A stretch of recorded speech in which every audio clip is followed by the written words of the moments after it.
அட இங்க என்னப்பா 5 வகையான கறியோட அன்லிமிடெட் சாப்பாடு ஜஸ்ட் 100 ருபீஸ் தானா?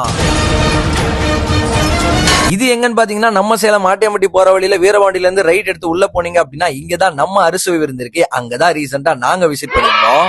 இங்க சிக்கன், மட்டன், போட்டி, தலைகறி, முட்டைன்னு சும்மா தனித்தனியா பிரிச்சு பிரிச்சு பிரிச்சு வச்சிடுறேன். நாங்க அவங்களோட 100 ருபீஸ் டோக்கனை வாங்கிட்டோம், அன்லிமிட்டெட் சாப்பாடையும் வாங்கிட்டோம், அவங்களோட ஸ்பெஷல் சிக்கன் கிரேவி, மட்டன் கிரேவியும் வாங்கிட்டு நாக்கெல்லாம் ஊற ஆரம்பிச்சிருச்சு. அதுக்கப்புறம் எடுத்து ஒரு பைட் வச்சதுக்கு அப்புறம் தாங்க சும்மா பிளாஸ்டா இருந்ததுன்னு தான் சொல்லணும். வேற மாதிரியான ஒரு டேஸ்ட் நம்ம அறுசுவையில உங்களுக்கு கிடைக்கும். சோ நீங்க நம்ம அறுசுவையில 100 ருபீஸ் காம்போ இல்லாம 200, 300 காம்போவும் ட்ரை பண்ணலாம். அண்ட் உங்க ஃப்ரெண்ட்ஸ் அண்ட் ஃபேமிலியோட சேலம்ல ஒரு நேச்சுரலான பிளேஸ்ல செம்மையா நான்வெஜ் சாப்பிடணும், அன்லிமிட்டடா சாப்பிடணும் யோசிச்சுட்டு இருக்கீங்களா? அப்ப உடனே கிளம்பி நம்ம அறுசுவைக்கு தாங்க நீங்க வரணும். லாஸ்ட்ல ரசம், அதுவும் நம்ம வீட்டு ஸ்டைல்ல இருக்கும். சோ மறக்காம நீங்க அறுசுவை வந்தீங்க அப்படின்னா எங்க ப்ரோ அந்த ரசம் அப்படின்னு சொல்லி கேட்டு வாங்கி சாப்பிட்டு பாருங்க. ஏன்னா டேஸ்ட் அந்த மாதிரி இந்த மாதிரி வேற மாதிரி இருக்கும். சோ மறக்காம நீங்க நம்ம அறுசுவைக்கு வந்து விசிட் பண்ணி பாருங்க.